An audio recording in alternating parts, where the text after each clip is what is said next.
अस्सलाम वालेकुम दोस्तों, आप देख रहे हैं एडवांस टेक चैनल। और आज मैं आपके लिए वीडियो लेकर आया हूं जिसमें मैं आपको बताऊंगा कि अगर आपका ओवन काम ना करे तो इसको ठीक करना किस तरह से करना है। और इस ओवन का फॉल्ट ये है कि इसके ये जो बटन हैं टच के ऊपर ये वर्क नहीं करते। तो चलिए इसको मैं प्लग इन करके आपको इसका पहले रिव्यू दिखा देता हूँ कि ये किस तरह से इसमें क्या प्रॉब्लम है। तो दोस्तों मैंने इसको प्लग इन कर दिया है। और ये देखें आप, इसका ये डिस्प्ले भी आ गया, ब्लिंक कर रहा है, लेकिन इसका कोई भी बटन जो है वो काम नहीं कर रहा। इसका मतलब ये है कि इसका टच पैनल जो है वो ख़राब है। तो इसमें इसको मैं खोल के देखता हूँ इसमें क्या प्रॉब्लम है। तो चलिए इसको खोल लेते हैं। वीडियो को मैं पॉज करता हूँ। दोस्तों ये इसकी बैक साइड है और मैं आपको दिखा देता हूँ। इसका एक ये नट लगा हुआ है और एक ये लगा हुआ है स्क्रू, एक ये स्क्रू लगा हुआ है, उसके अलावा एक ये स्क्रू लगा हुआ है। इसकी बैक साइड पे टोटल 4 स्क्रूज लगे हुए हैं, जबकि इसकी साइड के ऊपर ये एक स्क्रू लगा हुआ है। इसी तरह दूसरी साइड पे भी एक स्क्रू लगा है। तो टोटल इसके 6 स्क्रूज हैं। इन सब को मैं खोल लेता हूँ। दोस्तों इसको खोलने से पहले आपने एक बात का जो है वो ध्यान रखना है कि इसके अंदर बहुत ही ज़्यादा हाई वोल्टेज होते हैं। तो आपने इसका प्लग जो है वो निकाल देना इसको ओपन करने से पहले। यहाँ पे उन्होंने, आप देख सकते हैं, वार्निंग भी दी हुई है, वार्निंग हाई वोल्टेज की।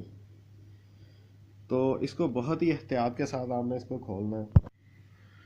तो ये आप देख सकते हैं, ये इसका टच वाला सरफेस है, ये वाला, और ये इसकी बैक साइड है। तो ये वाली जो किट है इसमें सबसे पहले आपने ये लूजिंग चेक करनी है कि कोई इसमें कनेक्शन वगैरह लूज़ तो नहीं है। मोस्टली जो होता है ये स्ट्रिप जो है, ये टच की स्ट्रिप है, ये लूज़ होती है।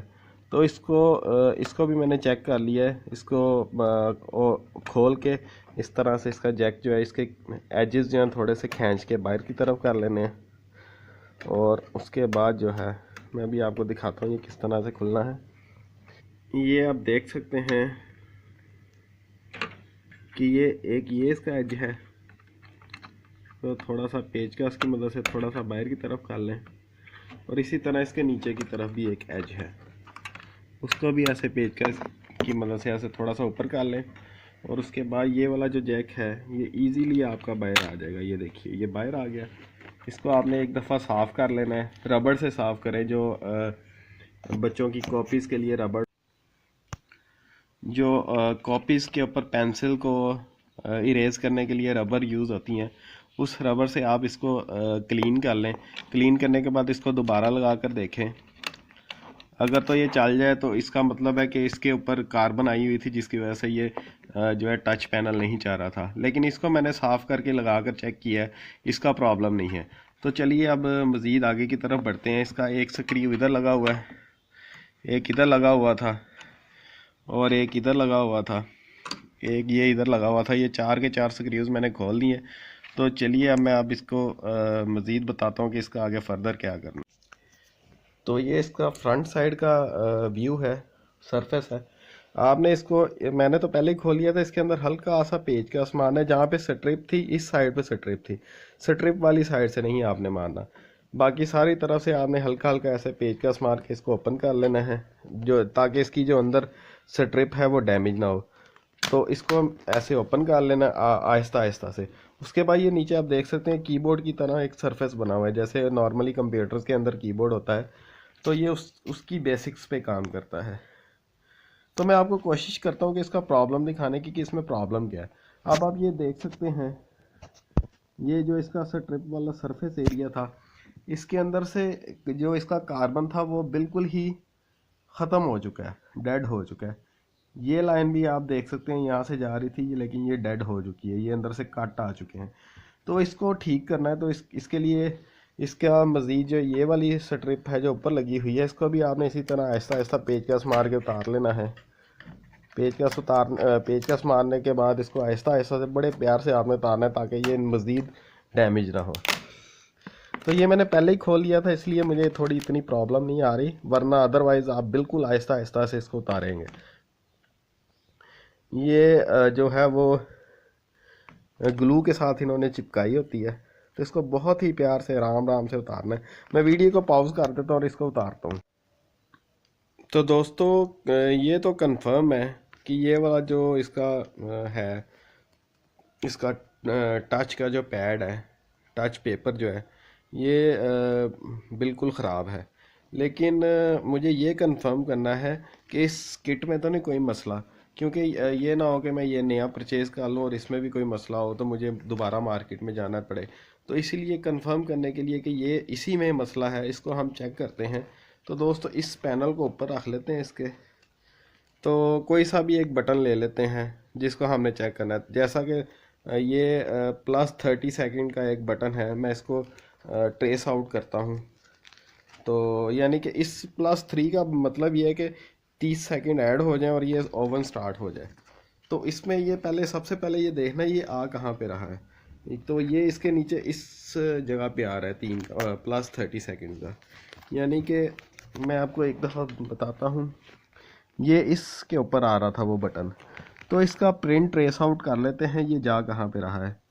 तो ये देखें, ये ऊपर वाली लाइन जो है ये यहाँ से घूमती हुई सीधी ये जा रही है इस पॉइंट पे, यानी कि इस स्ट्रिप का जो है वो 1 2 3 4 चौथा नंबर जो है सीधा +30 सेकंड्स पे जा रहा था। एक ये हो गया। दूसरा नीचे वाला प्रिंट किधर जा रहा है इसको ट्रेस आउट कर लेते हैं। ये सीधा ऐसे नीचे से होता हुआ ऐसे ऐसे ऐसे ऐसे बिल्कुल ये जो है ना, ये इसकी स्ट्रिप की लास्ट पे जा रहा है। यानी कि हमने फर्स्ट वाली जो 4 है और उस लास्ट वाली को आपस में अटैच करना है, तो हमें ये पता लग जाएगा कि ये काम कर रही है किट। तो इसमें यहाँ पे आ जाते हैं, इसको इस तरह से पहले लगा कर चेक कर लें। तो स्ट्रिप को भी आपने देख लेना कौन सा साइड है। तो ये ऊपर वाला जो है, ये मैं आपको दिखा देता हूँ। ऊपर वाली लाइन में 4th टर्मिनल और नीचे से लास्ट, इसको हमने आपस में अटैच करना है। तो चलिए इसको ऐसे उल्टा कर लेते हैं। ये आपने स्ट्रिप के ऊपर बस काउंट करना है कौन सा नंबर कहाँ पे जा रहा है। तो ये मैंने क्रोकोडाइल स्विच रखे हुए हैं, सॉरी क्रोकोडाइल टर्मिनल है। दूसरी साइड से मैंने, ये आप देख सकते हैं, इसको आपस में जोड़ा हुआ है, ये आप देख सकते हैं। तो इधर से जो है ये मैं इसको लगाता हूँ, ये मैं आपको दिखा देता हूँ। ये 4th पे अटैच करना है और इधर से लास्ट पे। तो उसके बाद आपने इसका स्विच ऑन करना है ओवन का। ये मैंने लगा दिया, लेकिन आपने कोशिश करनी है किसी और को टच ना करे, इसको हाथ से पकड़ लें इस तरह से। तो मोबाइल को भी मैं कोशिश करता हूँ किसी और जगह पे सेट कर दूँ। तो चलिए पहले मोबाइल को सेट कर लेते हैं। तो आपने ये ख्याल करना है कि ये जो है किसी और टर्मिनल के साथ टच ना करें। इसको अच्छी तरह से चेक करने के बाद आपने बस इसका स्विच ऑन करना है प्लग करने के बाद, क्योंकि ये जल्दी से स्टार्ट हो जाएगा। तो आपने इसको फ़ौरन से बंद करना है, क्योंकि इसके अंदर कोई भी चीज़ नहीं रखी हुई जो कि इसको टेस्ट कर सके। तो चलिए मैं इसका प्लग ऑन करता हूँ। ये देखिए ये जल्दी से स्टार्ट हो गया है। अब मैंने इसको जल्दी से बंद कर दिया, यानी कि इसका मतलब ये है, ये कंफर्म था कि वो टच की जो स्ट्रिप थी, टच पैड, वो इसका ख़राब था। मैं फिर से एक दफ़ा आपको चेक करवा देता हूँ। ये देखिए ये ऑन हो रहा है।